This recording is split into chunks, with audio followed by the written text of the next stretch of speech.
بسم اللہ الرحمن الرحیم۔ السلام علیکم۔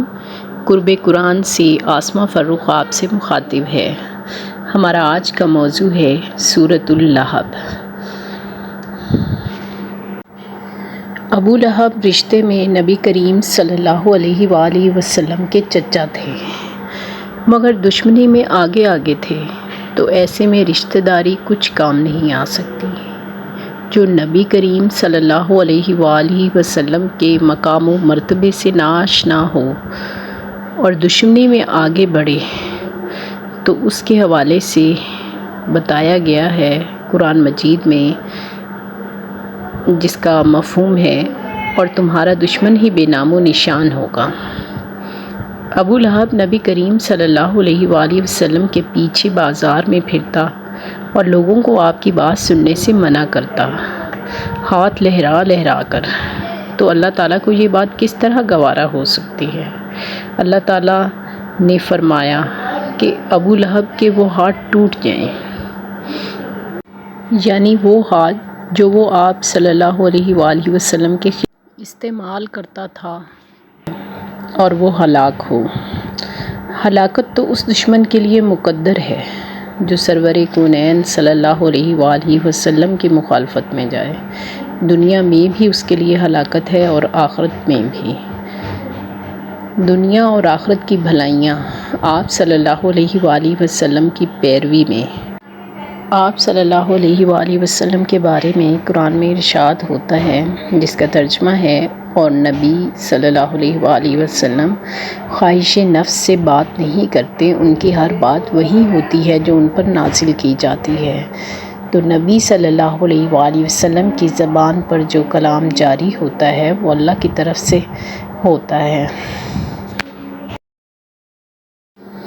اور اللہ تعالیٰ زمین و آسمان اور اس کے درمیان موجود تمام اشیاء کا مالک ہے، ہر چیز پر قادر ہے۔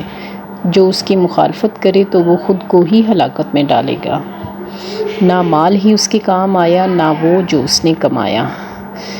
یعنی ابو لہب کے حوالے سے یہ بات ہو رہی ہے کہ کوئی بھی چیز اس کے کام نہیں آ سکے گی۔ یہ کمائی جس پر اسے فخر و غرور ہے، جس پر وہ اکڑتا ہے، یہ اسے اللہ کے عذاب سے نہیں بچا سکتی۔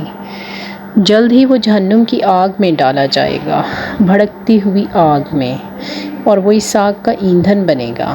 جہنم کا ایندھن نافرمان لوگ ہی ہیں، جہنم کو نافرمان لوگوں سے ہی بھرا جائے گا۔ دنیا کی کمائی دنیا کی زندگی تک محدود ہے۔ انسان خالی ہاتھ دنیا میں آتا ہے اور خالی ہاتھ دنیا سے جاتا ہے۔ عزیز رشتہ داروں کا ساتھ اس حد تک ہے کہ جنازہ اور دفن کرنے تک، آگے آخرت انسان کو اکیلے ہی بھگتنا ہے۔ کوئی چیز کام آ سکتی ہے تو وہ نیک اعمال ہیں۔ نیک صحبت رکھنے والے نیک صحبت سے فیض پاتے ہیں، اور جو بروں کے ساتھ رہتا ہے وہ بھی برائی میں پڑ جاتا ہے۔ ابو لہب کے ساتھ اس کی بیوی بھی اس ہلاکت کا حصہ ہے، کیونکہ جو بروں کا ساتھی اور مددگار بنے گا تو برائی کے انجام میں بھی وہ ساتھ ہی ہوگا۔ اس کی بیوی بھی ان اعمال بد میں اس کا ساتھ دیتی تھی، تو ہلاکت کی وعید اس کے لیے بھی ہے۔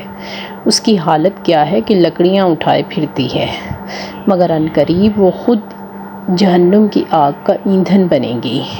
اس کے گلے میں مونج کی رسی ہوگی جو چبھنے والی ہوتی ہے، یعنی اس کی گردن میں توق ہوگا جس سے وہ کھینچی جائے گی۔ برے اعمال کا برا انجام بہت جلد سامنے آ جائے گا، بہت جلد، اس لیے کہ دنیا کی زندگی بہت محدود ہے آخرت کے مقابلے میں۔ زندگی چاہے لمبی ہو، آخرت کے مقابلے میں پھر بھی تھوڑی ہے۔ سو بہت جلد یہ فنا کا انجام اور مرحلہ ابو لہب کے سامنے ہوگا، اور اس کی بیوی کے سامنے بھی ہوگا، اور ابدی عذاب کا انہیں سامنا کرنا پڑے گا۔